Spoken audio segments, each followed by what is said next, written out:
I'm William Nozak, and in this video, I'm going to talk to you about optimizing your title tags and your meta descriptions. So what are title tags and meta description tags? A meta title tag is simply an HTML code that allows you to put a title on a web page.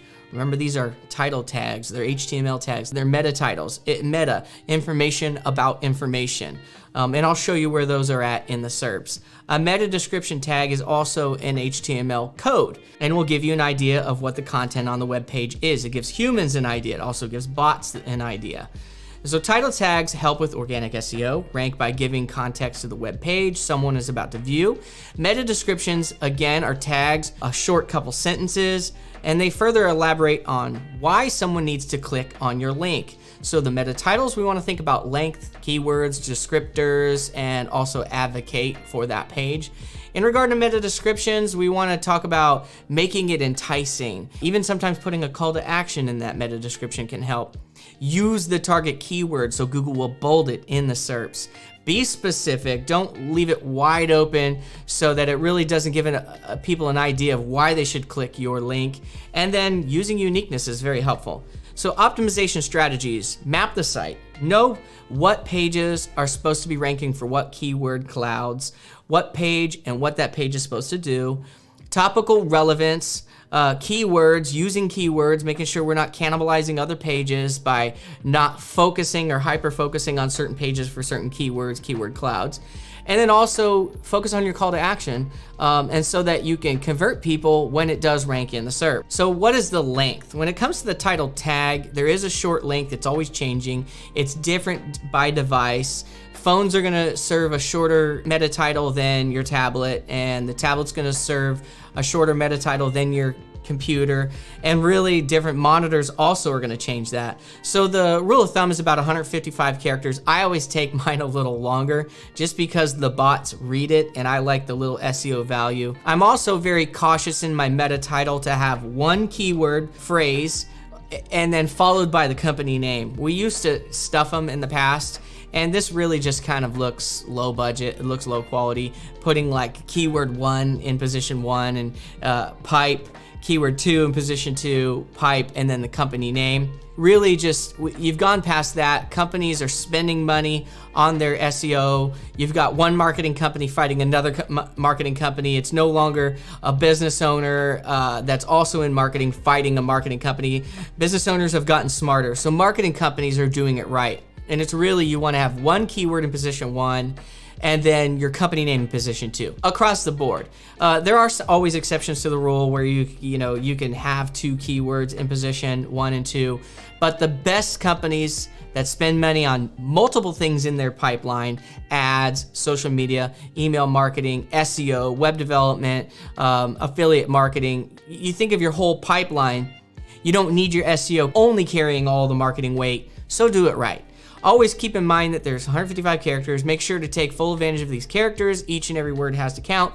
When you're using that keyword in that position 1, really think about the top user intent. Now, we always try to take a guess at this, and after the page ranks in Google for a while, we then go back to Google Search Console, take a look at our top impression gainers, then we take a look at our top click gainers, and we try to figure out which one of those is really converting the best, which one has the best click-through rate, or which one might, or what if we're trying to rank for something and we're not even in the SERPs, we might even do a full switch on the title, the slug, the content, the keyword targets in that document, etc. So the keyword, it's super important to have an understanding of how people are using that language.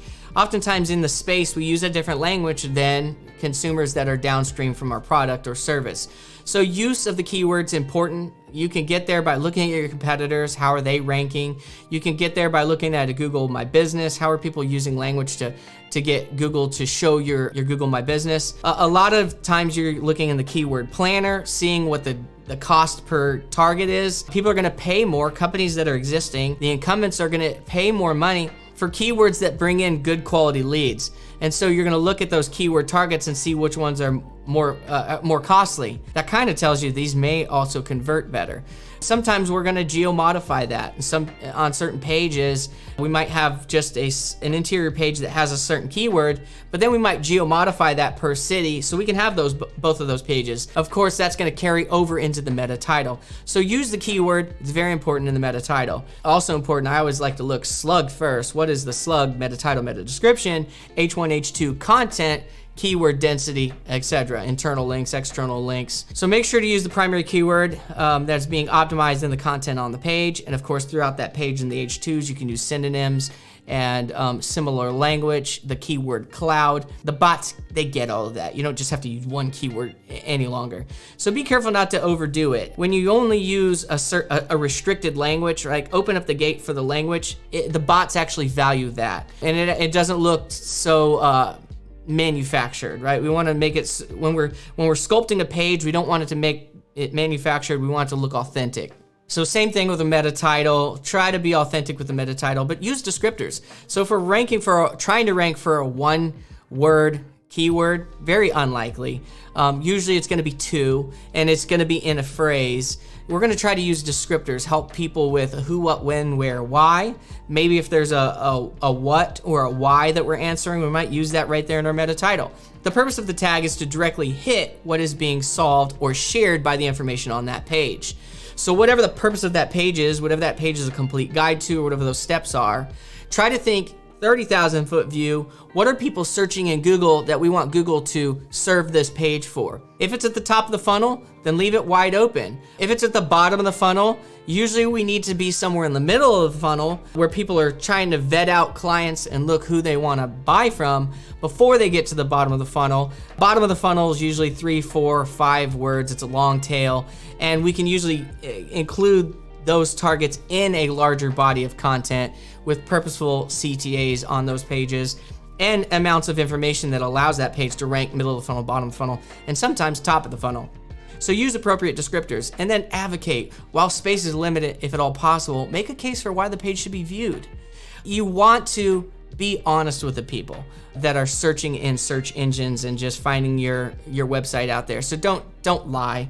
If I see a title tag and then I don't find on the other side what that tag told me was there, I'm gonna bounce back to Google and go somewhere else. So don't be deceptive, be accurate, advocate for the page, and then use your Google Search Console to feed back information back to that title tag. Make it enticing. Each and every meta description, now we're talking about meta descriptions here. So meta description is that other piece, and let me just show you real quick in the SERPs. So if we look at meta titles in the SERPs, if I just go to Google, yeah, you could go to Yahoo, I'm sure Yahoo's good. Meta title, where is it? So this piece right here on this ad is called a meta title. And look, these people are doing a good enough job making Q&As, question H2, answer right below it, that they're getting a featured snippet, featured snippet, featured snippet. Here we go, this is a meta title. So this is a meta title, and then they're not using a pipe, they're using a dash, and then there's the company name. We've used their software before. And there's right. And now here is the meta description. And now these are in links because of the structure of their site, they're getting some in links. So here is the slug, which is usually wrapped with these dots anymore. It used to show the whole thing, but it really doesn't have any value for the user. It's kind of showing the last part of it, or the breadcrumbs here. And then you can get to some other options, when it was last indexed, etc. But this is the meta title, so you want to be purposeful with it. And notice they're even going longer, and I usually do too. But we are on a tablet here. And then again, your meta description. So this does not have a ranking factor as much as it's like enticing people to go there to find exactly what they're searching for. Think of the user intent. So meta description, that's what we're talking about now. Every meta description written should draw the reader into the page. We want to tell them very quickly in one sentence. It's like an elevator speech for that page. Make it enticing. Also call to action. So if you're at the bottom of the funnel and you know people are really only searching for that information on this page when they need it, plumbers, electricians, whenever things break, HVAC, things like that, really you can put some sort of call to action right there in that meta description, even sometimes a phone number. So don't expect readers to do the work of figuring out how to act on the content. Include a call to action in the call to action at the top of your header. Make it easy. If you know that the majority of people, when they finally do hit you, whether that's through ads, the local search, or the organic, or social media, or email marketing, and they hit your homepage, hit something on the homepage, make sure it's easy for them to call you or get directions right away, first and foremost. And if we know a lot of the leads have questions or need to fill out forms, make those forms very easy to get to. Now, when it comes to meta description, you can also include small call to actions there too, like maybe the phone number and things like that, but make it normal and not fabricated and not weird. Use a target keyword again. If we've got our keyword in the meta title, we might include some other version or synonym of that in the meta description. Why? Because when Google sees this, so if I search meta title, where is it? Meta title, the keyword here, is bolded in the meta description. So we really want to try to keep that meta title in the meta title here. Meta titles, pluralized, I love that. Meta title, singular direct hit in the meta description. And so again, a meta title, they're really kind of defining it here. If my hope is to go and get a definition here, which the bot, the spiders, their software thinks I'm information seeking, top of the funnel, right away people are kind of including that right there in the meta description. A meta title, also known as a title tag, they're giving me some information right away. And this is super important to think of the user intent, what should be in that meta description. So use the target keyword, Google software will bold it. And other words that are super important in that content will get bolded as well. Be specific. A good description uses every available character to be as specific as possible.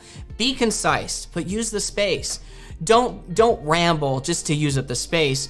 Be concise and really direct hit for people. Don't use spelling errors, mistakes. Don't make it fully bolded so it yells at people. Just make it normal reading language and make sure that it's been proofread. All the time, we see people have spelling errors. Google software doesn't want to serve stuff with spelling errors. They'll probably choose something else. Always have a second set of eyes look at these things. Put them in a tracking document so you can have someone just look at them all at once so that we're not using meta descriptions over and over again. You can use a boilerplate as long as you're modifying things such as like geolocations, things like that. And then uniqueness. Each and every meta description and tag used needs to be unique to that page. Really, that's why we have it in a document. What is the slug? What is the H1? What is the target keyword for that page? Good, let's modify the meta title so it's unique to this page. Let's modify the meta description. Even if we have several boilerplates that we pick from, at least we're modifying several keywords in that meta description. I think it's always better to uniquely write them. What is the meta title specific for this page and the user intent that's going to hit this page? And what is a meta description that can uniquely target, get people to click through on that page? Now, sometimes websites are hundreds, thousands of pages and even dynamically generated. In those cases, we'll use boilerplates and then we'll allow for keywords to be flipped out with search and replace software. So that's optimizing titles and description tags. If you need to, go back and watch that. If not, I'll see you in the next video.